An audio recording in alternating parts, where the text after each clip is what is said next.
بسم اللہ الرحمن الرحیم۔ علم کی فضیلت پر حدیث نبوی صلی اللہ علیہ وآلہ وسلم۔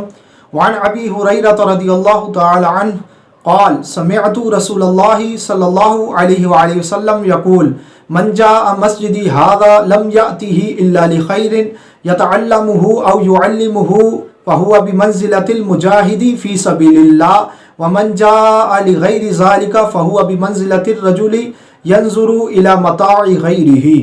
حضرت سیدنا ابو ہریرہ رضی اللہ تعالی عنہ سے روایت ہے، فرماتے ہیں کہ میں نے رسول اللہ صلی اللہ علیہ وآلہ وسلم کو فرماتے ہوئے سنا، جو میری اس مسجد میں بھلائی کی بات سیکھنے یا سکھانے کے لیے آیا وہ اللہ کی راہ میں جہاد کرنے والے کی طرح ہے، اور جو کسی اور نیت سے آیا وہ غیر کے مال پر نظر رکھنے والے کی طرح ہے۔